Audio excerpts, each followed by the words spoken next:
Petit vlog, voilà. C'est juste pour vous dire comme quoi que des pneus premier prix c'est vraiment de la merde. J'avais déjà vaguement évoqué dans une autre vidéo, il y a bien lointain maintenant.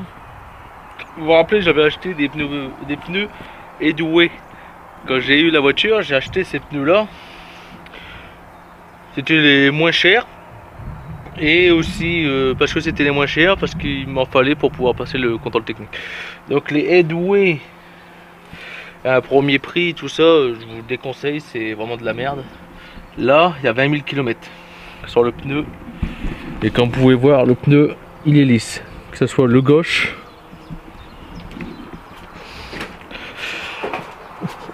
ou le droit. Et le droit, il est encore plus lisse. Et comme vous pouvez voir, il craque. Il craque de partout. Il y a des fissures partout sur la bande de roulement. Voilà. Donc, j'ai été voir un garage. J'ai demandé pour faire le carrossage. Il s'avère que le carrossage ne se fait pas sur le C5. Donc, c'est pas un problème de carrossage. C'est peut-être soit un problème de parallélisme. Du coup, les pneus, au lieu d'être des roues, au lieu d'être droites, ils sont comme ça vers l'intérieur.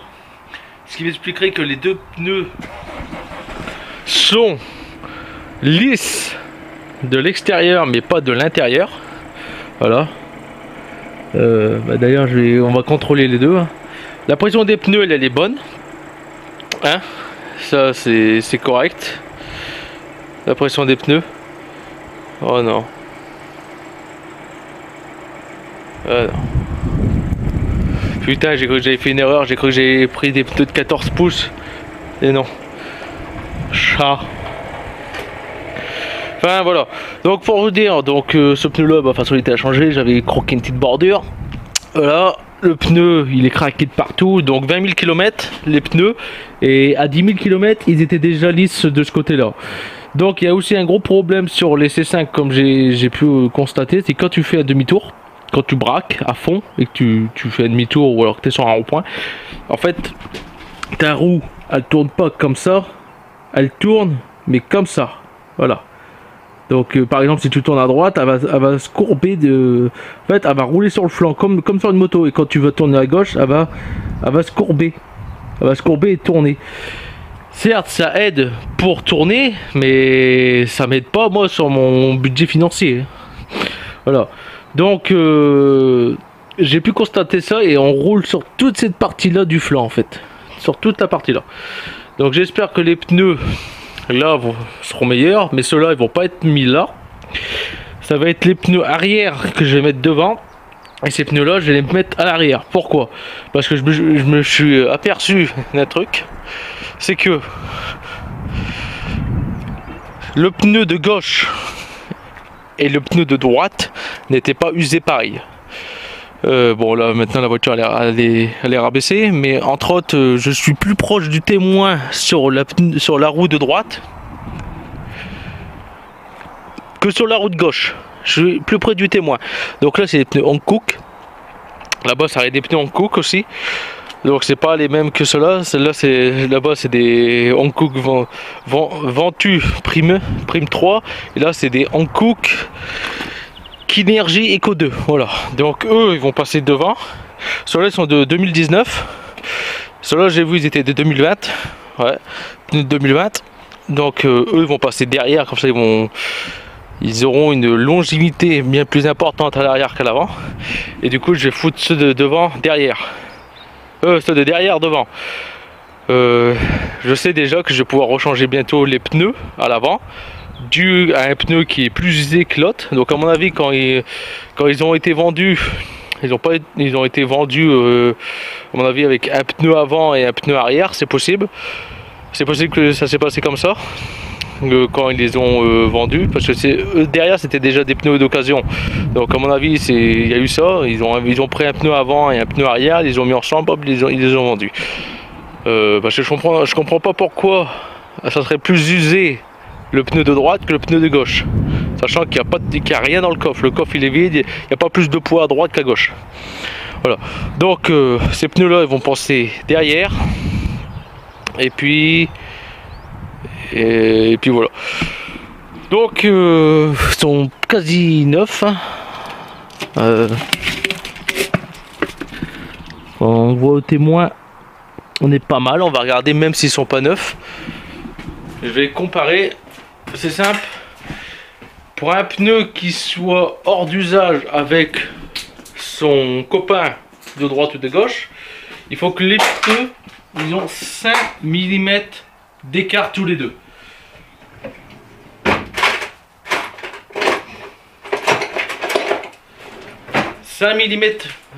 D'écart entre le pneu de droite et le pneu de gauche, ils sont plus en norme pour pouvoir rouler côte à côte.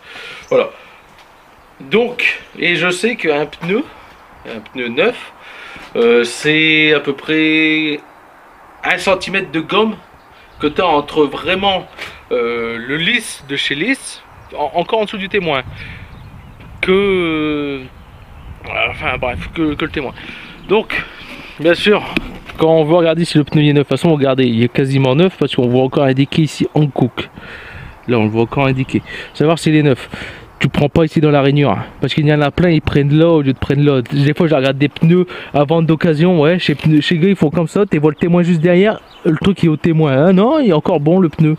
Ouais, donc, tu prends ça, un petit à coulisse, tu vois. Là, tu as une petite réglette. Enfin, tu as une petite cale. Ça sert pas à rien. Donc tu le prends, hop, tu le prends, tu te mets là, sur le témoin, et voilà, tu te mets comme ça. Et là, on peut voir, je suis à 6 mm de gomme, voilà. 6 mm de gomme, le pneu je peux te dire qu'il est quasi neuf. Et si je prends comme ça, tu vois, hop, voilà. Voilà, on est proche du 1 cm de gomme. Voilà, on est proche du 1 cm de gomme. Il y a entre là et là, enfin là et le témoin, nous sommes à, on était à 2 mm de différence. Voilà. Donc je vais regarder avec celui-ci s'il est usé uniformément. Donc lui il a l'air d'être moins usé, lui on le voit encore plus, le marqué Hankook.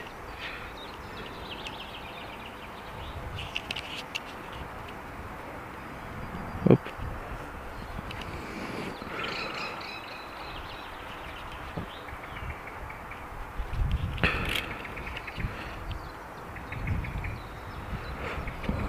Voilà, 6 mm de gomme, ils sont usés pareil.